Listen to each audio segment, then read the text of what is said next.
మొట్టమొదటిసారిగా వచ్చిన అసలు శిశులైన పోలీసుల మన కనకమాలక్ష్మి.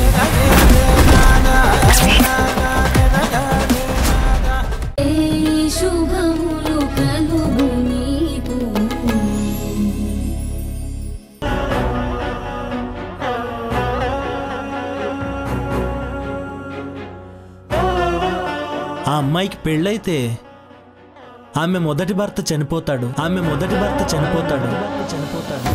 ఇలాంటి తక్కువ స్థాయి వాళ్లతో మనం సంబంధానికి రావడమే తప్పు.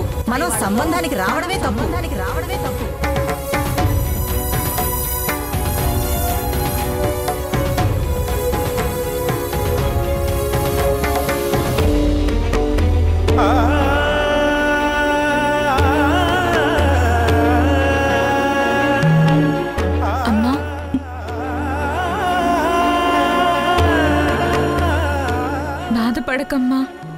నువ్విలా బాధపడితే నాకు చాలా భయంగా ఉందమ్మా. నువ్వు బాధపడకమ్మా ప్లీజ్.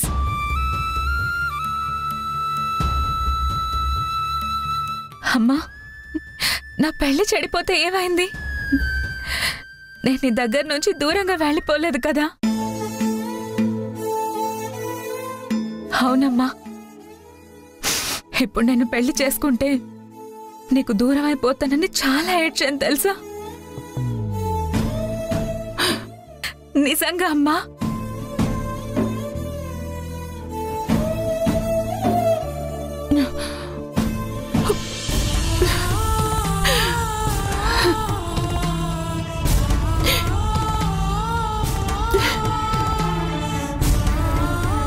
అమ్మా నేను వెళ్ళొస్తా.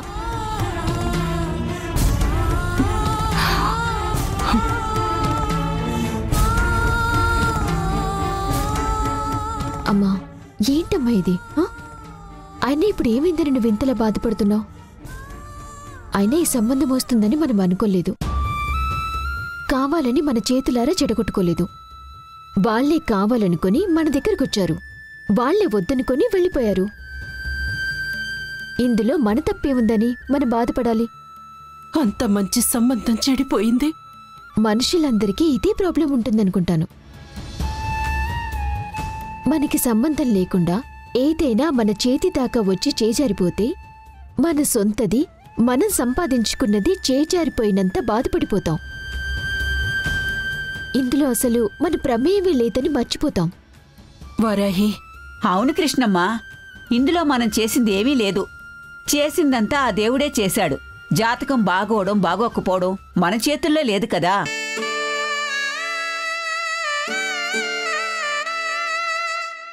కానీ మనమే కావాలని జాతకం పేపర్ ఆఖరి నిమిషంలో వచ్చేలా చేశామని వాళ్ళు అనుకుంటున్నారు కదా. అది వాళ్ళనుకుంటున్నారమ్మా. అనుకున్నది వాళ్ళైతే మనమెందుకు బాధపడాలి? అన్నది మనల్నే కదమ్మా. అసలు వాళ్ళకి మనకి ఏంటమ్మా సంబంధం? మనమెవరమో వాళ్ళెవరో. ఎవరు రోడ్డున వెళ్ళిపోతూ మనల్నేదో అనేసి వెళ్ళిపోతే మనం పట్టించుకుంటామా? పిచ్చోళ్ళనుకుంటామా? వీళ్ళని కూడా అలాగే అనుకుందామమ్మా. వారాహి, అవునమ్మా. నెత్తిన పెట్టుకుంటేనే బరువు, దించేస్తే ఏ బాధ ఉండదని నువ్వేగా అంటుంటావు. వాళ్ళ మాటల్ని మన మైండ్లోకి ఎక్కించుకోవద్దు. మనింటికి చీరలు కొనుక్కోవడానికి వచ్చేవాళ్ళు ఏవేవో మాటలని వెళ్ళిపోతూ ఉంటారు. మనం వాటిని వెంటనే వదిలేస్తాం కదా. వీళ్ళు కూడా కొనుక్కోవడానికి వచ్చారని అనుకుందామమ్మా.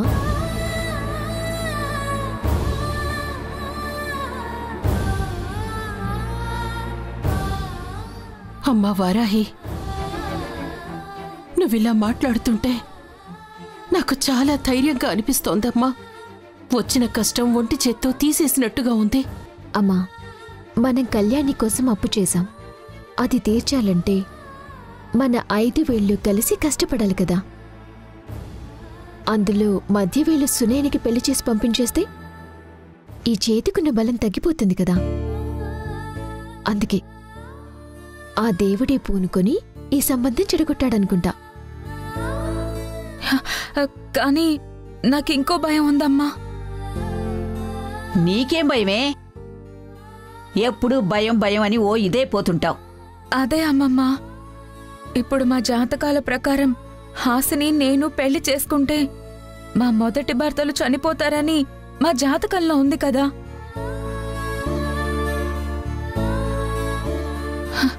ఈ విషయం అందరికీ తెలిస్తే ఊరి జనాలందరూ తలో రకంగా మాట్లాడతారు కదా. సునైనా, అవును వారాహి, సునైన భయంలో అర్థం ఉంది. ఈ విషయం బయటికి పొక్కితే అసలు వీళ్ళని చేసుకోవడానికి ఎవరూ ముందుకు రారు. అమ్మా, వీళ్ళకి పెళ్లిళ్ళు చేయాలన్న ఆలోచన ఇప్పట్లో చేయము. కాబట్టి ఊరి జనం ఏమనుకున్నా సరే పట్టించుకోవాల్సిన అవసరం లేదు.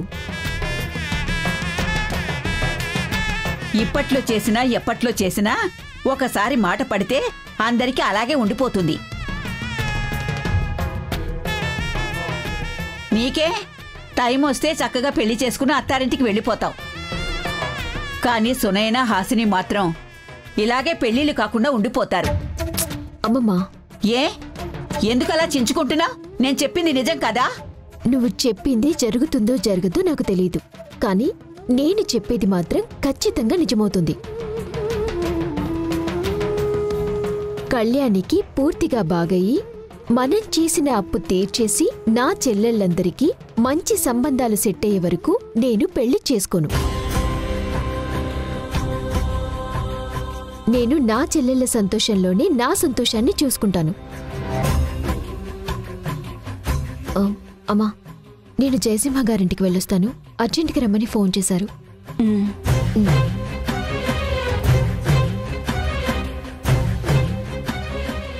నా పెద్ద కూతురు ఈ ఇంటికి పెద్ద కొడుకు లాంటిది.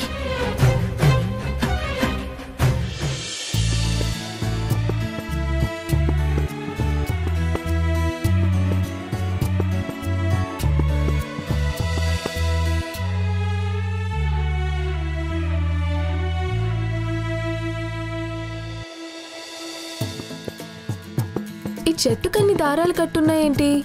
అంతమంది ఎందుకు దారాలు కడుతున్నారు? ఇది చాలా మహిమగల చెట్టే. ఈ గుడిలో గ్రహదోష పరిహార పూజ, వాసదోష పరిహార పూజ, పితృదోష పరిహారాల్లాంటి పూజలు జరుగుతాయి.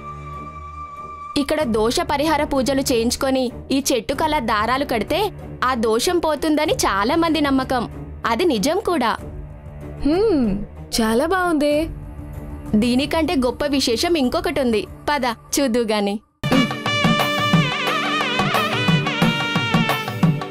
గంగే జయమునే కృష్ణే గోదావరి సరస్వతి నర్మదే సింధు కావేర్యో జలేస్మిన్ సన్నిధిం కురు కావేరీ తుంగభద్రా చ కృష్ణవేణీ చ గౌతమి భాగీరథీ విఖ్యాతా పంచగంగా ప్రకీర్తితాః.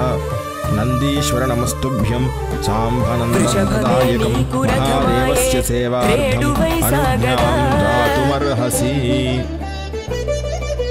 కడకు గంధర్వజనులే నీ కాలి మువ్వలై మ్రోగగా ఆది మధ్యాంత కృతి నీకై మార్కండేయుడు వ్రాయగా ప్రాణంగానను కానడా అని చూడగా దైవతం నీవై క్షణమైనాది చాలు కదా. చాలా బాగుంది. అవునే.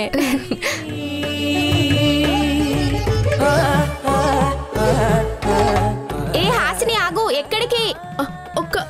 ఒక్క నిమిషం ఉండవే, కోనేట్లో ఒక మునక వేసి వస్తాను. ఏ హాసిని!